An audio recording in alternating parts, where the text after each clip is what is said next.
Chapter 1 Heaven Officials' Blessing. Among the gods of the heavens, there is a famous laughingstock known throughout the three realms. Legend has it that 800 years ago, there was an ancient country within the Central Plains called Shenle Nation. The ancient nation of Shenle had vast territory, abundant resources, and content citizens. The country had four treasures: delicate beauties aplenty, thriving arts and literature, treasures of gold and jewels, and last but not least, their renowned Royal Highness the Crown Prince. This person, His Royal Highness the Crown Prince, one could say he was a strange man. The Emperor and Empress considered him to be the apple of their eyes. They doted on him immensely and would often proudly proclaim, "In the future, my son will surely become a wise monarch, leaving a reputable impression for generations to come."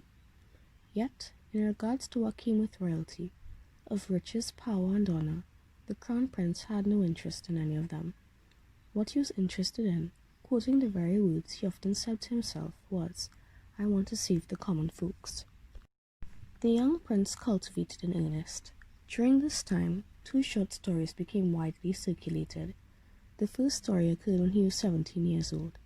That year, the nation of Shenle had held a magnificent offering to the gods parade. Although this tradition had been abandoned for numerous centuries, one could imagine the grandeur of the event through the surviving ancient texts and verbal stories. Offering to the gods' day, Marshall God Main Street. Both sides of the main street were overflowing with a sea of people. The aristocrats were seated on top of high buildings as they exchanged friendly chatter, while the imperial guards cleared the way with their impressive armor clinking. Young girls danced gracefully as their snow-white hands scattered flower petals like rain, filling the sky as far as the eye could see. It made people question whether the dancing maidens were more beautiful or the flowers itself. Melodious notes sounded from within golden carriages and floated throughout the whole imperial city. Behind honorable guards, 16 white horses with golden bridles walked side by side as they pulled forward a magnificent platform. Located on top of the tall, magnificent platform was the focus of everyone's attention. There stood the martial artist who would perform a show to please the gods. During the festive heavenly parade, the martial artist would adorn a golden mask, don splendid garments, and wield a sword in one hand. He would perform the role of the first military deity in a millennium to have subdued demonic beast, martial god Heavenly Emperor Jinwu. Being selected as the martial artist who would perform such a show could be considered as receiving the utmost honor, and thus the selection criteria was extremely strict. This year, the one who was chosen was none other than His Royal Highness the Crown Prince. The entire nation was convinced that he would become the most marvelous martial artist who performed such a performance since the beginning of time. However, on that day, something unexpected occurred. The guard of honor made his third lap around the city walls, passing through one side with a dozen or more guards. During that time, the martial god on the magnificent stage was just about to land a killing blow on a demon. This was the most exciting scene, and thus the people on both sides of the main street were fired up with passion. The people on the city walls were also becoming more rowdy as they started outdoing each other and sticking their heads out to sea, both struggling and shoving. At this exact moment, a child fell from the top of the city gate tower. Air-splitting screams pierced the heavens. Just when everyone thought that the young child was about to splash blood onto the martial god Main Street, the Crown Prince lifted his head slightly before he leapt and caught him. The people only had enough time to glimpse a bird-like white figure flit through the empty sky before the Crown Prince landed safely with the young child. His golden mask had fallen off, revealing the young and handsome face previously hidden behind it. In the next moment, a crowd of 10,000 began to cheer. The common people were delighted, but the Taoist ministers from the imperial household had some headaches. They would never have thought in a million years that such a gigantic mistake would have occurred. It was ominous, too ominous. Every lap the magnificent platform does around the imperial city represented a prayer for a year of the country's peace and prosperity. Now that it had been interrupted, wasn't that the same as incurring disaster? The ministers were worried to the point they lost hair like rain. After they pondered over the past and now probable events of the future, they invited over the Crown Prince and tactfully suggested, "Your Highness, can you face the wall for a month to show your repentance?" You don't actually have to do it. Just a gesture to show your intent would be enough. The Crown Prince smiled before replying, no need. He explained his thoughts. Saving people isn't something bad. How could the heavens fault me because I did the right thing? And if by chance the heavens do decide to blame you, then the heavens will be the ones who are wrong. Why should the people who are right apologize to the ones who are wrong? The ministers were speechless.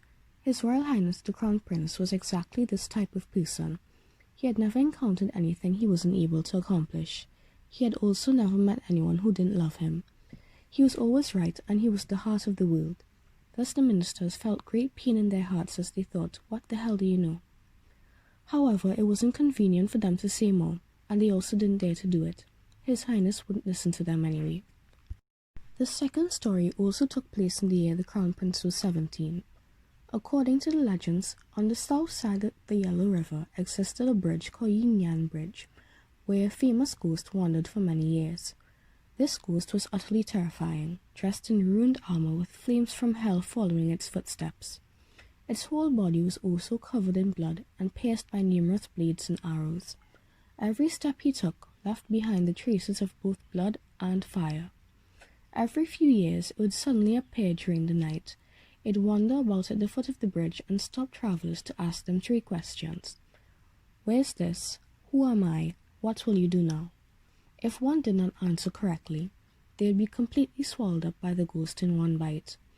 However, nobody knew what the correct answers were supposed to be. Thus, after several years, this ghost had already swallowed countless pedestrians. The Crown Prince heard about this matter one day while he was wandering about. After he found Yin Yang Bridge, he began to guard the foot of the bridge continuously until he finally met the ghost haunting the bridge one night.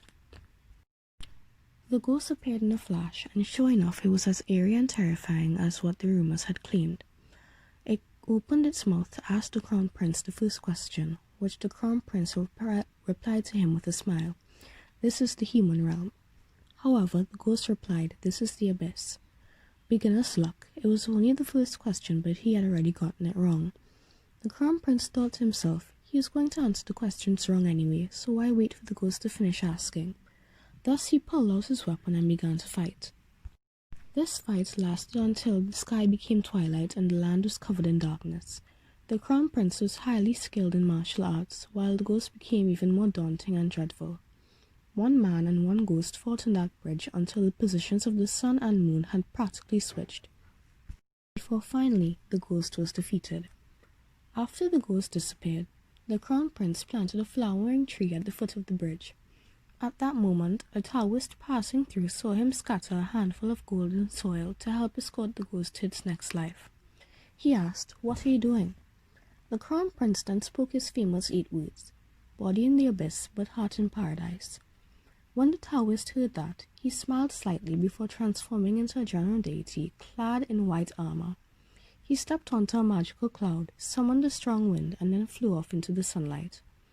The Crown Prince only realized then that by a lucky coincidence, he had unexpectedly encountered the martial god Heavenly Emperor himself, who had descended into the human realm to subdue demonic beasts.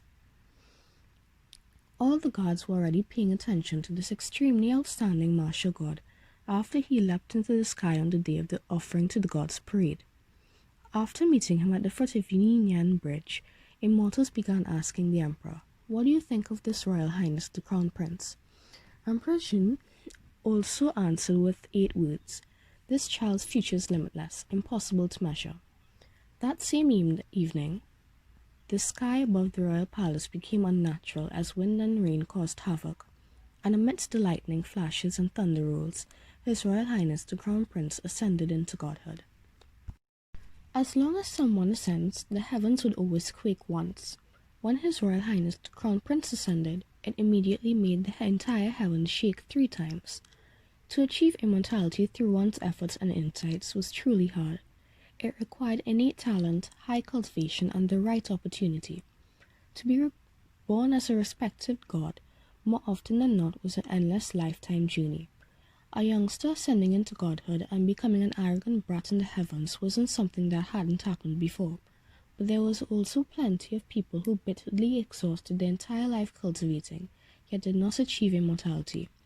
Even if they came across a chance from the heavens, if they didn't overcome the heavenly tribulation, they would either die or become a waste. Countless humans, like the grains of sand in a desert, lived a life of mediocrity from start to finish, unable to find their right paths due to their ignorance. So this Royal Highness, the Crown Prince, was undoubtedly the heaven's beloved darling. The things he wanted, there was nothing he could not obtain. The things he wanted to do, there was nothing that was impossible for him to accomplish. And when he wanted to ascend into godhood, he really ascended into godhood at the age of 17. Originally, the Crown Prince had already been popular with his people. Coupled with how he was the Emperor's and Empress's greatly missed beloved son, they commanded temples in the Crown Prince's name to be built vigorously in many parts of the nation. Statues were erected and everyone assembled to pay their respects. The more believers he had, the more shrines were built, and thus he lived longer and became more powerful. As a result, in just a couple of years, Shenle's nation's crown prince flourished and reached the peak of his power, until 3 years when this ancient nation descended into chaos. The reason for the chaos was due to the emperor's cruel governing, which prompted a rebel army to rise for justice. However, though the fire of war had already started blazing in the human realm, heaven's godly officials could not meddle according to their wishes. Unless it was a result of demons and ghouls overstepping or violating their boundaries, what happened must be allowed to happen. Disputes happened everywhere in the world, and every person believed their own actions were justified. If every deity interfered, today we will help and support your country, while tomorrow he will help his descendants take revenge. Wouldn't that result in immortals coming to blows frequently, something that might eventually cause all life to be destroyed? In His Royal Highness, the Crown Prince's case, it was something he should keep out of even more. But he didn't care about that.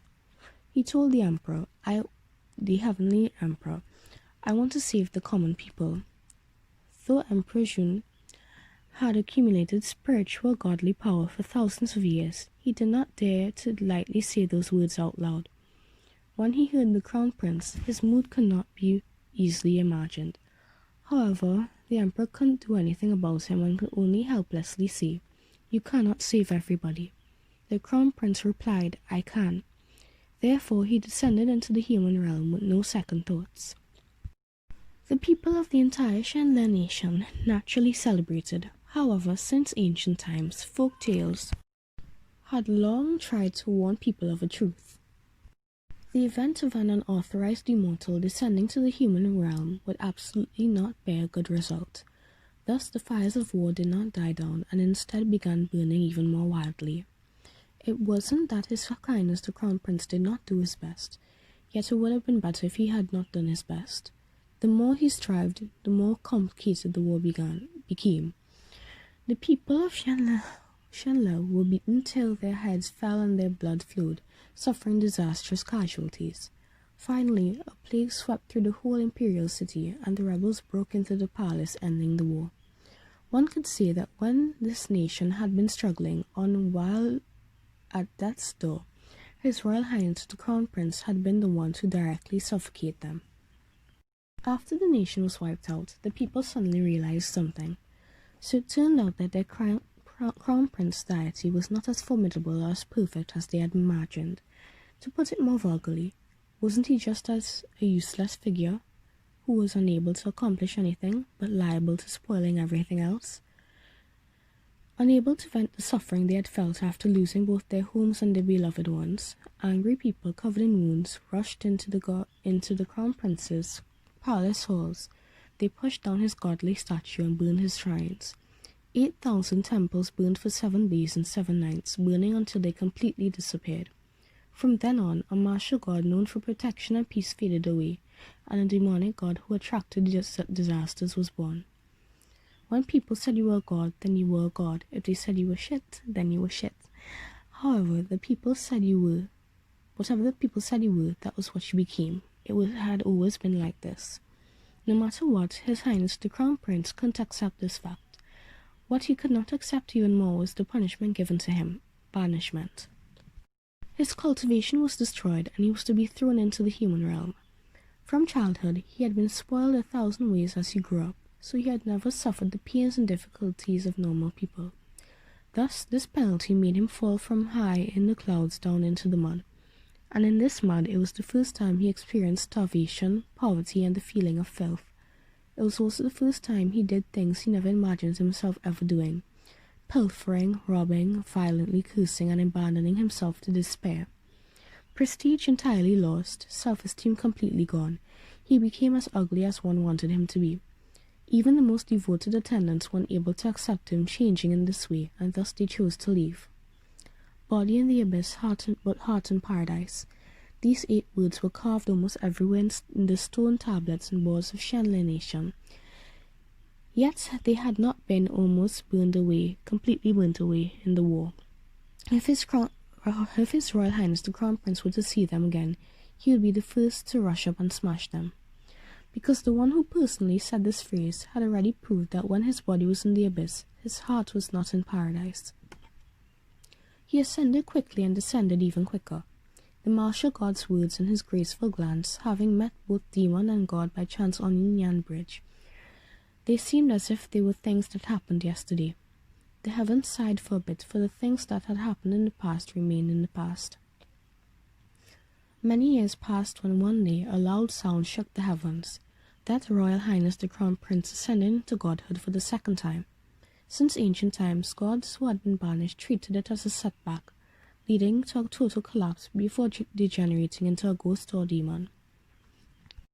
There were very little people who were able to reverse their fortunes and return after being banished. This event of ascending for a second time was something entirely worthy of only the vigorous and the strong. What was even more vigorous was that right after he ascended, he charged into the heavens to beat up and murder everyone in all 4 directions.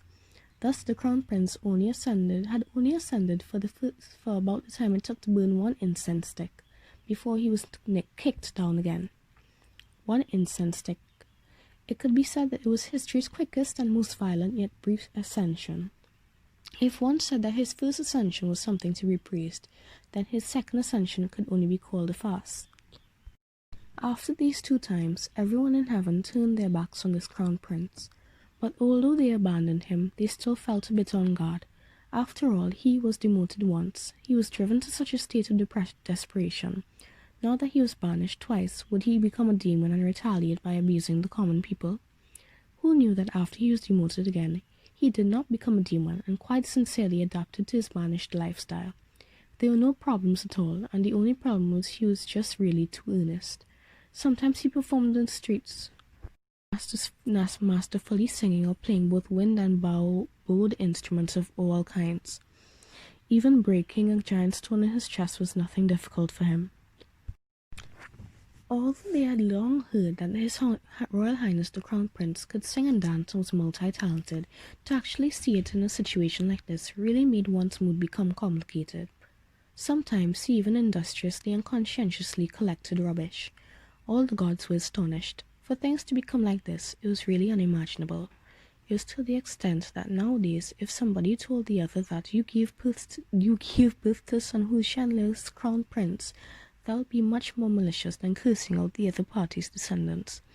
In any case, he was once the peerless beauty, His Royal Highness the Crown Prince, who had been ranked as heaven's official. To achieve this state, there really wasn't anyone else like him. So the so-called nickname Laughingstock of the 3 Realms was exactly due to this reason. After laughing, those who were more sentimental would perhaps sigh.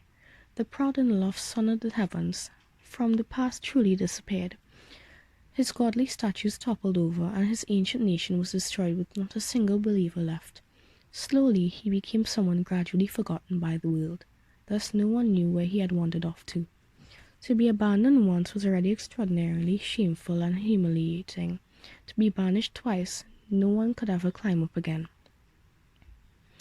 After many more years, there was suddenly a day where the heavens was once again disturbed by a loud noise. It was extremely violent as the ground quaked and the mountains shook. The altar lamps that burned day and night trembled as their flames danced violently. Godly officials who were awakened departed from their own palace halls, rushing about as they asked, "Who was the upstart that ascended? This place is shaking so much." Who knew that just after saying, how amazing, at the next glance, all of the heavens officials felt as if they were struck by lightning over and over again. Are you still not finished? That famous weirdo, the laughingstock of the three realms, His Royal Highness the Crown Prince from the legends, he fucking ascended into godhood again.